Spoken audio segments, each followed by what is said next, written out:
While I was busy finalizing the paperwork to acquire the resort, a message from Mom lit up my phone. Diana, given recent events, we think it's best if you don't come to Villa Bella this summer. The family needs time to heal. Recent events. That's what they called it. Me exposing Uncle Robert's embezzlement from the family foundation. Apparently, stealing millions from charity was forgivable, reporting it was the unforgivable breach of family loyalty. Ms. Reynolds, my lawyer, looked up from her stack of documents. The final purchase agreement for Bella Cove Resort is ready for your signature. I smiled, thinking of Bella, the family's treasured villa, their luxury escape nestled in the most exclusive part of Bella Cove Resort, the villa they'd banished me from. In just about 10 minutes, it would officially be mine. How long until the transfer is complete? I asked, signing the papers with flourish. The resort will be yours by close of business today, Kate confirmed, including all private villas and access protocols. I glanced at my phone again, reading Mom's text. For 20 years, Villa Bella had been the heart of our family, the summers, holidays, and celebrations all centered there. Being banned from it was supposed to punish me. Instead, it became my opportunity. Send the notification letters to all villa owners. I instructed Kate. Effective immediately, all access cards and security protocols are being updated for safety, including your family's cards. Especially my family's. My phone buzzed again, this time a message from Victoria. Mom told you about Villa Bella, right? It's for the best. After what you did to Uncle Robert. I typed back. What I did? I challenged. Reporting his theft from children's charities. Someone had to stand for honesty. It was just creative accounting, she replied. Now he might go to jail. I set the phone down, returning to the acquisition documents. Creative accounting, what they called stealing from sick kids, yet I was the villain for exposing it. Miss Reynolds, my assistant, appeared.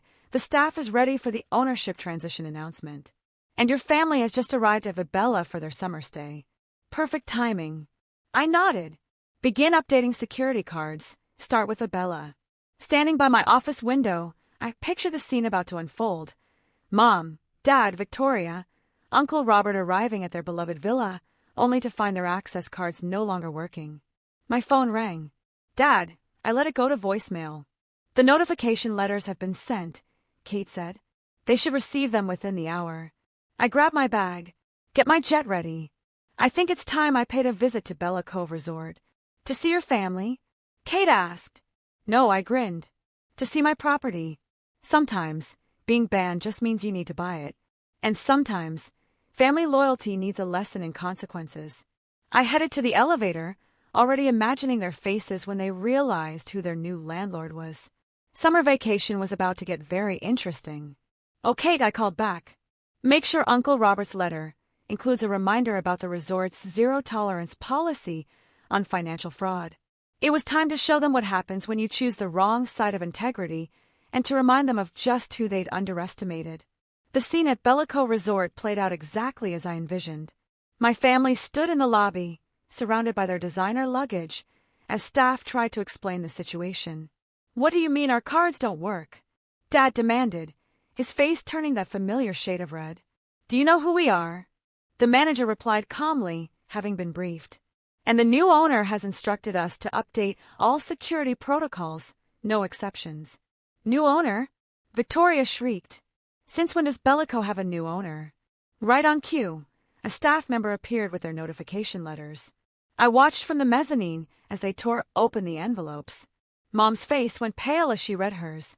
This has to be a mistake. Uncle Robert snatched his letter. Reynolds Global Holdings. That's not.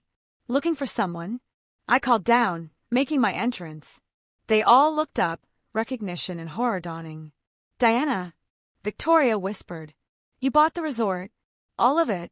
I confirmed as I descended the grand staircase. Every villa, every amenity, every inch, your precious Bella included. Dad stepped forward, trying his usual businessman bravado. Now see here, young lady. No, you see here, I cut him off. This is my resort now, and I've got some new policies. I nodded to the manager, who handed out new documents. These are the updated villa ownership agreements. You'll see, I said, the terms have changed drastically. For example, there's now a strict ethical conduct clause. Anyone caught engaging in financial fraud, like Uncle Robert, will face immediate eviction. Mom protested. Villa Bella has been in our family for 20 years. And now it's in mine. I smiled. The part you banned for having actual morals. My phone buzzed again. Probably Victoria's husband, Uncle Robert's accomplice, calling to complain. Little did they know, I had proof of that too. Your access cards will be reactivated once you sign the new agreements, pending background checks. Background checks. Uncle Robert's face went ghostly pale. Standard procedure for villa owners, I explained. We wouldn't want any criminals in our exclusive resort, would we? Victoria stepped forward, trying a softer approach. Diana, let's discuss this as a family. Like you discussed banning me? I shot back. The summer was about to get a whole lot more interesting. I raised an eyebrow. Or like you discussed covering up Uncle Robert's theft, I thought dryly. At that moment, the manager appeared, clutching more papers. Ms. Reynolds, the villa reassignment documents are ready. Reassignment? Dad's voice cracked. What reassignment? Oh, didn't I mention? I smiled sweetly. The Bella is being transformed into a residence for children from the charities Uncle Robert stole from. They'll get to enjoy luxury vacations while their families receive proper medical care. The lobby fell into stunned silence. Even Victoria couldn't argue against that without risking her own credibility. Your belongings will be moved to a standard suite, I continued, assuming you want to stay, though the rates have changed significantly. I handed them a new price list. Mom gasped. This is highway robbery. Dad exploded. No, Dad. Highway robbery is stealing from sick children. This is just business. My phone buzzed again, this time with news that made everything even better. I turned to Uncle Robert. The FBI agents waiting outside would like a word. Something about charity fraud. He stumbled backward, desperately searching for an escape route. Don't bother, I said calmly. I own all those too. Sometimes, karma needs a luxury resort to make its point. And sometimes, family loyalty belongs with the victims, not the perpetrators. I turned to leave, then paused with a grin. Welcome to the new Bella Cove Resort.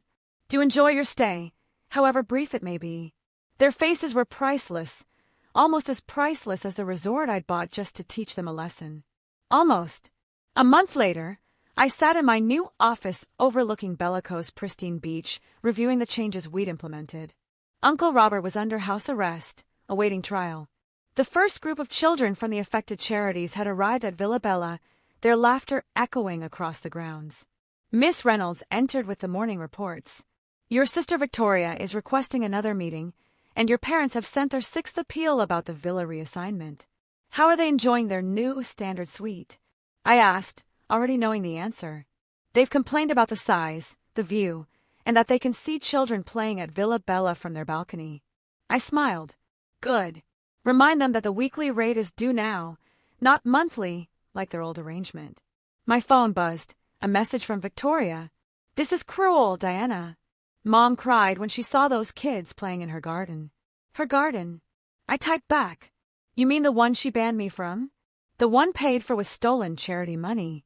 I added, these kids deserve it more than she does. The resort manager appeared with more updates.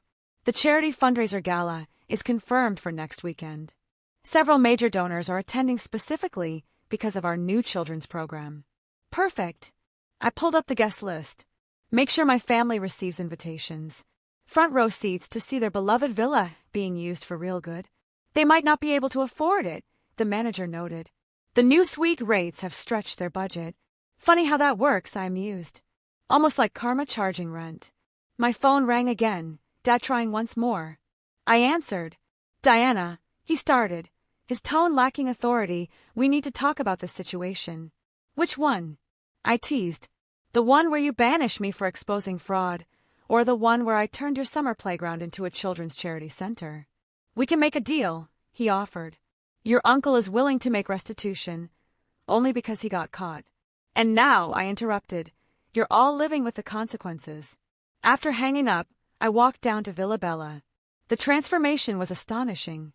Where once there was pretentious artwork and designer furniture, now there were bright colors and cozy spaces. The garden, so precious to Mom, was filled with playground equipment. Miss Reynolds, a small voice called. It was Sarah, one of the children receiving cancer treatment. Thank you for letting us stay here. I knelt to her level. This is your home now, Sarah, for as long as you need it. From the corner of my eye, I saw my family watching from their balcony. Victoria was filming with her phone, probably trying to gather evidence for another appeal. Send them the weekly bill, I told my assistant, and include a note about our new policy. All sweep payments will be donated directly to the children's medical fund. Your mother's been trying to access the spa, she added. Her old membership has been transferred to the children's caregivers. I finished. They deserve the relaxation more. Looking over my resort, my instrument of karmic justice, I watched as decades of family privilege turned into something meaningful. The private beach now hosted therapy sessions. The exclusive restaurants served meals to medical staff and families. My phone buzzed one last time, a message from the FBI. They'd uncovered more evidence in Uncle Robert's files. Victoria's husband was now under investigation, too. Send an eviction notice to Victoria's suite, I instructed.